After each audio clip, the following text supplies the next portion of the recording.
Reverend Pat D. All over the stage! All over the stage!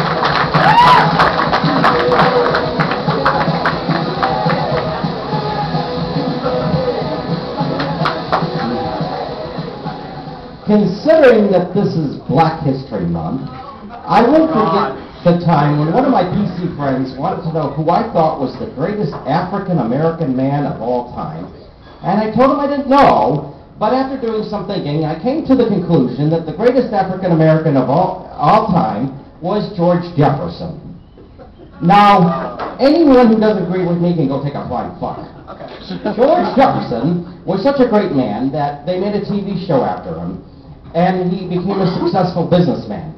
The thing that bothers me about George Jefferson is he decided to breed and have a kid, and even if someone is cool, and as soon as they end up having kids, they often end up turning into assholes. But at least George Jefferson only had one kid, and his son Lionel turned out to be a good kid. But I won't forget the time when George and Lionel got into a big fight because George was a racist for saying that Lionel's girlfriend Jenny was a zebra because her father was white. Lionel was so upset with George, he decided to move out, but he had nowhere to go, so he ended up moving in with Archie Bunker, the bigot. But Lionel told Archie that George never took the time to talk to him like he did, and Lionel even asked Archie Bunker if he could call him Dad, which means that George treated Lionel like shit a lot of the time. The fight between George and Lionel was so bad that George decided that he was going to disown him, and then he told his wife, Wheezy, that we don't have a son anymore. And George told him that he was going to fuck her and shoot sperm in her twat and make a brand new baby.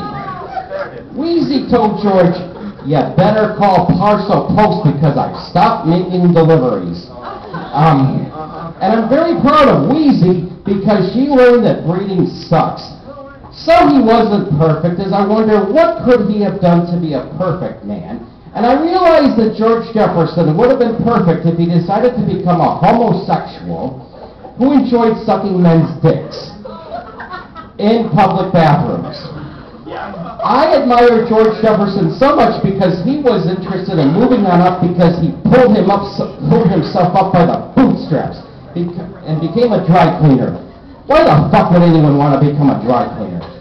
But even more important, George Jefferson was successful because he had vision and he practiced the law of attraction. I admire George Jefferson because he made me laugh.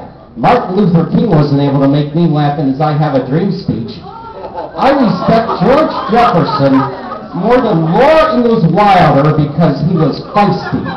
While Laura Ingalls Wilder refused to tell it like it is in her novels, she was punished by being reincarnated as me, which is why my life sucks. However, we're moving on up to the east side, to a deluxe apartment in the sky. We finally got a piece of the pie. I like people who focus their attention on creating wealth and abundance, because focusing in on living in poverty really fucking sucks and blows.